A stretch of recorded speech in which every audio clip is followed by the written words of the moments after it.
जय श्री महाकाल। 20 जुलाई 2026 के दिन आषाढ़ मास की अत्यंत शक्तिशाली और दिव्य सोमवार सप्तमी तिथि पड़ रही है। इसलिए इस खास अवसर पर 3 कनेर के फूल वाला विशेष उपाय हर शिव भक्त को अवश्य करना चाहिए। मैं आपको इस उपाय की पूरी विधि को बहुत ही सरल, स्पष्ट और विस्तार पूर्वक समझाऊंगा ताकि कोई भी भक्त आसानी से समझ सके और कर सके। भक्तों, इस उपाय को सही ढंग से करने की पूरी विधि, उचित शुभ समय, पवित्र स्थान और ध्यान रखने योग्य महत्वपूर्ण बातें, सभी जानकारी आपको इस वीडियो में विस्तार से मिलेगी। तो आइए अब हम इस पवित्र और कल्याणकारी उपाय की ओर बढ़ते हैं। तो वीडियो को आखिरी तक देखिएगा, वरना कभी फल प्राप्त नहीं होगा। यह तिथि इतनी दिव्य, प्रभावशाली और शक्तिशाली होती है कि अक्सर बड़े से बड़े पूजा पाठ और अनुष्ठानों से भी जो मनोकामना पूरी नहीं हो पाती, वह इस 20 जुलाई 2026 की सोमवार सप्तमी पर एक छोटे से लेकिन अत्यंत प्रभावी उपाय से शीघ्र ही सिद्ध हो जाती है। हजारों लाखों भक्तों ने इस उपाय को पूरे विश्वास के साथ आजमाया है और उन्हें बहुत ही जल्द मनोवांछित फल प्राप्त हुए हैं। अगर आप भी इस अत्यंत शुभ दिन पर उपाय करना चाहते हैं तो पहले इसे अच्छी तरह से समझ लें, सुन लें और आत्मसात कर लें। फिर पूरे विधि विधान और श्रद्धा के साथ करें। आपको निश्चित रूप से अद्भुत लाभ मिलेगा। इस उपाय के दिव्य प्रभाव से आपके घर परिवार में चल रही किसी भी प्रकार की परेशानी, कष्ट या बाधा, चाहे उसका कारण ज्ञात हो या अज्ञात, जैसे पितृदोष, मंगल दोष, कुंडली दोष अथवा अन्य कोई भी दोष, सब दूर हो सकते हैं। आपको दोष की कोई पहचान करने की भी जरूरत नहीं है। बस 20 जुलाई 2026 को आषाढ़ मास की इस महान सोमवार सप्तमी तिथि पर 3 कनेर के फूल वाला उपाय अवश्य कर लें। इस उपाय को कौन कर सकता है? यह उपाय किसी भी तरह की मनोकामना को पूरा करने, जीवन की हर बाधा को हटाने या किसी भी बड़े कार्य में सफलता पाने के लिए किया जा सकता है। जो भी व्यक्ति भगवान शिव से अपनी कोई मनोकामना पूरी करवाना चाहता है, वह इस उपाय को पूरे समर्पण के साथ कर सकता है। विशेष रूप से घर की बड़ी माताएं और बहनें इसे अवश्य करें, क्योंकि वे घर की लक्ष्मी स्वरूप हैं। जब घर की लक्ष्मी शिव भगवान का यह विशेष उपाय करती है तो फल बहुत तेजी से, शक्तिशाली रूप में और अत्यधिक प्रभाव के साथ प्राप्त होता है। माता बहनों, अब हम विस्तार से समझते हैं कि इस 3 कनेर के फूल वाले उपाय को कब और कैसे करना है। सोमवार सप्तमी के दिन यह उपाय मुख्य रूप से सुबह के शुभ समय में किया जाता है। अगर किसी कारणवश सुबह न हो पाए तो शाम के पवित्र प्रदोष काल में भी किया जा सकता है। प्रदोष काल शाम के लगभग 6 बजे से 7 बजे के बीच होता है। यदि उस समय भी न हो सके तो 8 बजे तक भी कर सकते हैं, क्योंकि 20 जुलाई 2026 की यह सोमवार सप्तमी तिथि पूरे साल में बहुत ही दुर्लभ और शुभ मानी गई है। ऐसे दिव्य दिन कम ही आते हैं, इसलिए जब मौका मिले तो उपाय जरूर कर लें। इस दिन जो भक्त पूरे विश्वास और श्रद्धा से उपाय करता है, उसके जीवन की समस्त परेशानियां दूर हो जाती हैं और मनोकामनाएं भगवान भोलेनाथ की असीम कृपा से शीघ्र पूर्ण होती हैं। तो चलिए अब जानते हैं गुरुजी द्वारा बताए गए इस अत्यंत खास और प्रभावशाली उपाय के बारे में। लेकिन उससे पहले एक छोटी सी प्रार्थना है। अगर आप इस चैनल पर नए हैं तो कृपया चैनल को सब्सक्राइब अवश्य कर लें और कमेंट बॉक्स में श्री शिवाय नमस्तुभ्यम हर हर महादेव जरूर लिख दें। यह सोमवार सप्तमी हमारे लिए बेहद खास और महत्वपूर्ण है। इस दिन कुछ विशेष और दिव्य उपाय अवश्य करने चाहिए जो जीवन में सुख, समृद्धि, शांति और खुशियों की वृद्धि करते हैं तथा माता लक्ष्मी की असीम कृपा दिलाते हैं। चाहे आपका दुर्भाग्य कितना भी बड़ा और पुराना क्यों न हो, इस सोमवार सप्तमी तिथि पर 3 कनेर के फूल वाला उपाय कर लेने से महादेव की कृपा से सारा दुर्भाग्य सौभाग्य में बदल जाता है और जीवन नई दिशा पा लेता है। तो चलिए अब गुरुजी द्वारा बताए गए सबसे पहले उपाय के बारे में विस्तार से जानते हैं। देखिए, प्रथम कनेर के फूलों वाला उपाय, यह पहला और सबसे महत्वपूर्ण उपाय भगवान सदाशिव के अत्यंत प्रिय पुष्पों में से एक यानी पीले कनेर के फूलों से गहराई से संबंधित है। शिव महापुराण के अनुसार कनेर का पुष्प साक्षात शिव स्वरूप माना गया है। इसे शिवलिंग पर अर्पित करने से जातक के जीवन के बड़े से बड़े असाध्य रोग, घोर दरिद्रता, भयंकर से भयंकर संकट, आर्थिक कठिनाइयां, पारिवारिक कलह, स्वास्थ्य संबंधी गंभीर समस्याएं और अन्य अनेक प्रकार की बाधाएं भी तत्काल दूर हो जाती हैं। इस पवित्र अनुष्ठान को आरंभ करने से पहले आपको पूर्ण रूप से तैयार होना चाहिए। सबसे पहले आपको अपने घर की पवित्र रसोई में जाना होगा। शास्त्रों में स्पष्ट रूप से वर्णित है कि घर की रसोई माता अन्नपूर्णा का साक्षात निवास स्थान होती है। वहां रखा हुआ जल का पात्र, जिसे परिंदा या पितरों का स्थान भी कहा जाता है, अत्यंत सकारात्मक, दिव्य और शुद्ध ऊर्जा का केंद्र होता है।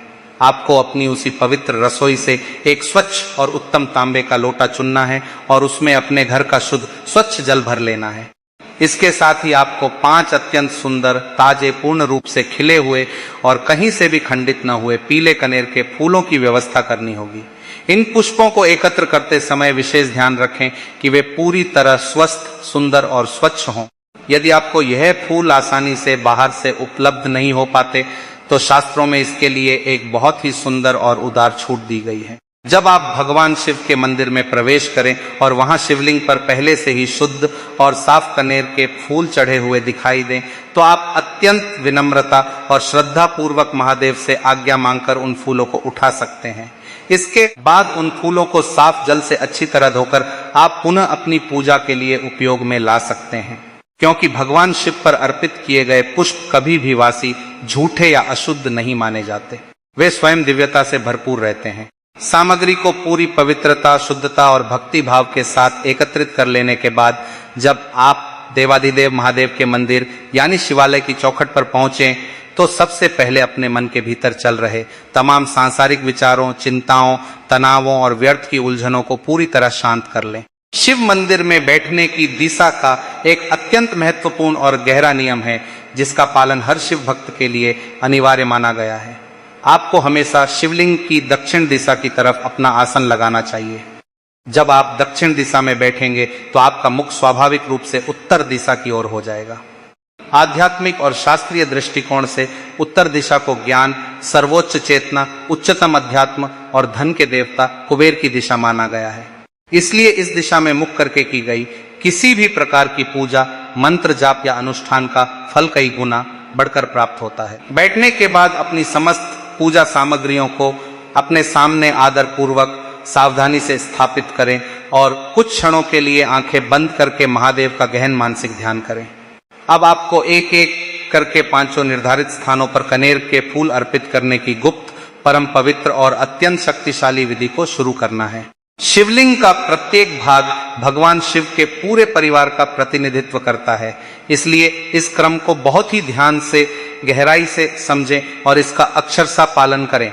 सबसे पहला कनेर का फूल आपको भगवान श्री गणेश जी के चरण कमल स्वरूप निर्धारित स्थान पर अर्पित करना है। यह पवित्र स्थान शिवलिंग के दाहिने कोण यानी राइट साइड पर स्थित होता है।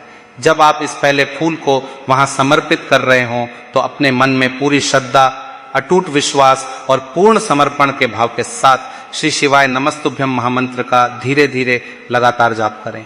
साथ ही विघ्नहर्ता भगवान गणेश से अपने जीवन के समस्त विघ्नों, बाधाओं, अड़चनों और रुकावटों को दूर करने की करुण प्रार्थना करें।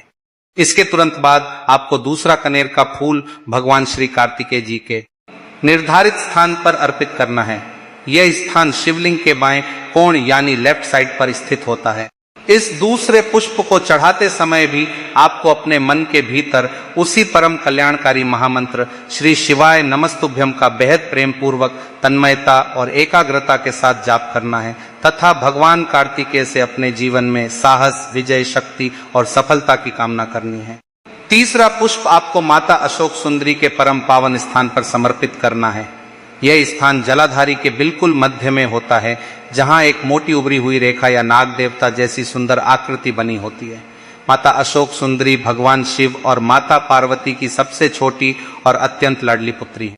शास्त्रों के अनुसार माता अशोक सुंदरी के स्थान पर पुष्प अर्पित करने से भक्तों की बड़ी से बड़ी मनोकामनाएं बहुत ही शीघ्र, आसानी से और पूर्ण रूप से पूरी हो जाती हैं। यहाँ फूल चढ़ाते समय अपनी उस अधूरी इच्छा का मन में स्मरण करें जिसे आप पूरा करना चाहते हैं और साथ में मंत्र का निरंतर उच्चारण करते रहें।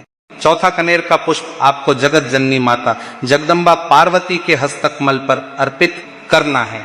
यह शिवलिंग का वह मुख्य गोलाकार भाग होता है जिसे कटी भाग भी कहा जाता है, जिसके ऊपर से स्वयं शिवलिंग साक्षात विराजमान रहते हैं। यह स्थान शक्ति का प्रतीक है। यहाँ पर पुष्प अर्पित करते हुए माता पार्वती से आपको सबसे पहले लोटे का थोड़ा सा जल गणेश जी वाले स्थान पर चढ़ाना है। उसके बाद कार्तिकेय जी के स्थान पर, फिर माता अशोक सुंदरी के स्थान पर और उसके उपरांत माता पार्वती के हस्तकमल पर जल अर्पित करना है। इन चारों पवित्र अंगों पर जल की कुछ बूंदें अर्पित करने के बाद लोटे में जितना भी शेष जल बचा हुआ है उसे अपने दोनों हाथों से बहुत ही आदर पूर्वक प्रेम और भक्ति से पकड़ लें। अब उस जल को एक अत्यंत पतली, शांत और निरंतर बहने वाली धार के रूप में सीधे शिवलिंग के शीर्ष भाग पर लगातार चढ़ाना शुरू करें। इस अनवरत बहने वाली जलधारा को शास्त्रों में शिवधारा कहा जाता है, जो महादेव को परम शीतलता, प्रसन्नता और संतोष प्रदान करती है। जब यह जल शिवलिंग पर गिर रहा हो तो उस समय आपको बिना रुके पूरी एकाग्रता, तन्मयता और भक्ति भाव के साथ कम से कम 21 बार या उससे अधिक श्री शिवाय नमस्तुभ्यम मंत्र का बहुत ही स्पष्ट, मधुर और शांत स्वर में उच्चारण करना है। जल चढ़ाने की यह प्रक्रिया संपन्न हो जाने के बाद जलाधारी से नीचे गिर रहे पवित्र चरणामृत को अपने दाहिने हाथ की अंजलि में ले लें और उसे अपनी दोनों आंखों तथा माथे पर श्रद्धा पूर्वक लगाएं। यह दिव्य जल आपके भीतर की सारी नकारात्मक ऊर्जा, बुराई और अशुभ शक्तियों को नष्ट कर देगा। यह पूरा उपाय आपके जीवन के बड़े से बड़े संकटों, कष्टों और बाधाओं को पल भर में समाप्त करने की अद्भुत, अकल्पनीय और शक्तिशाली क्षमता रखता है। भक्तों के अनुभव बताते हैं कि इस विधि से किए गए उपाय के बाद जीवन में अपार शांति, सुख, समृद्धि और सफलता आने लगती है। कई लोगों की लंबे समय से अटकी हुई इच्छाएं, स्वास्थ्य समस्याएं और आर्थिक संकट इस एक उपाय से ही दूर हो गए। इस उपाय को करते समय मन में केवल भक्ति, विश्वास और समर्पण रखें। बाहरी विचारों को पूरी तरह त्याग दें। हर क्रिया को पूर्ण निष्ठा के साथ करें। महादेव की कृपा से यह छोटा सा उपाय आपके पूरे जीवन को बदलने की शक्ति रखता है। जो भक्त इसे पूरे दिल से करते हैं उन्हें निश्चित रूप से असीम लाभ प्राप्त होते हैं। द्वितीय विशेष उपाय भाग्य परिवर्तन, अखंड सफलता और विशिष्ट मनोकामना पूर्ति का अनुष्ठान।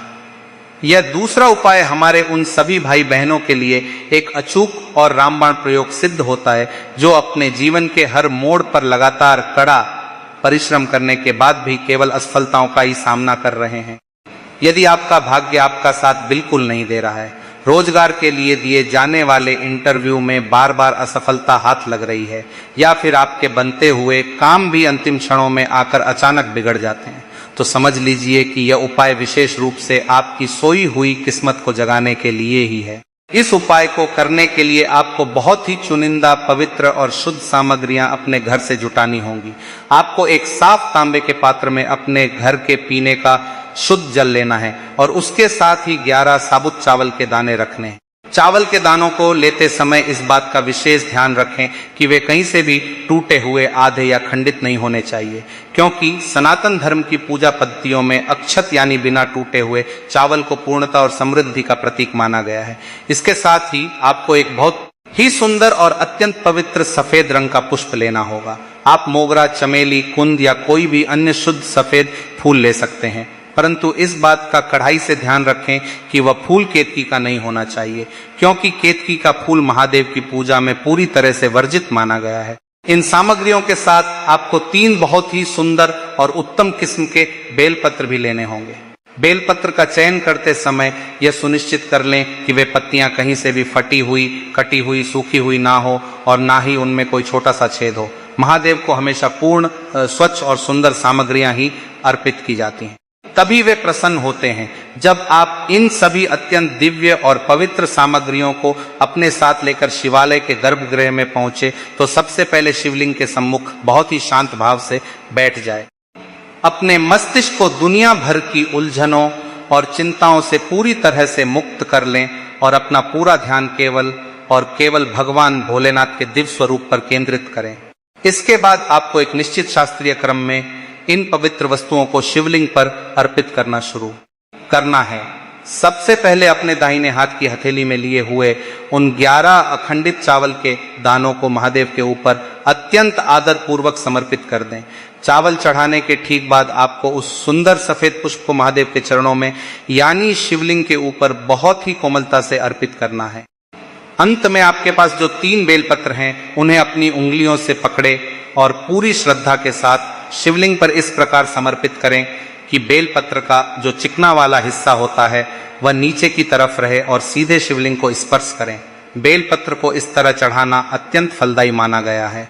जब यह सभी सामग्रियां शिवलिंग पर सफलतापूर्वक अर्पित हो जाए तब वह परम पावन क्षण आता है जब आपको अपनी मनोकामना महादेव के समक्ष रखनी होती है। आप अपने तांबे के जल पात्र को दोनों हाथों में उठाएं और उसका पूरा जल शिवलिंग के ऊपर बहुत ही धीरे धीरे एक पतली और अटूट धार के रूप में अर्पित करना शुरू करें। जब जल की वह पवित्र धारा शिवलिंग पर बह रही हो तो उस समय आपको अपने दिल की गहराई से अपनी तमाम तकलीफें, अपनी समस्याएं जैसे कि नौकरी ना मिलना, व्यापार में लगातार घाटा होना, नया मकान बनाने में आ रही बाधाएं या जमीन जायदाद से जुड़ा कोई भी पुराना कानूनी विवाद हो, उसे महादेव के सामने पूरी सरलता से कह देना है। इसके साथ ही आपको लगातार मन ही मन श्री शिवाय नमस्तुभ्यम मंत्र का जाप करते रहना है। पूज्य गुरु जी बताते हैं कि जो भी भक्त इस उपाय को पूरे विश्वास और अटूट निष्ठा के साथ संपन्न करता है, महादेव उसकी खाली झोली को खुशियों से भर देते हैं।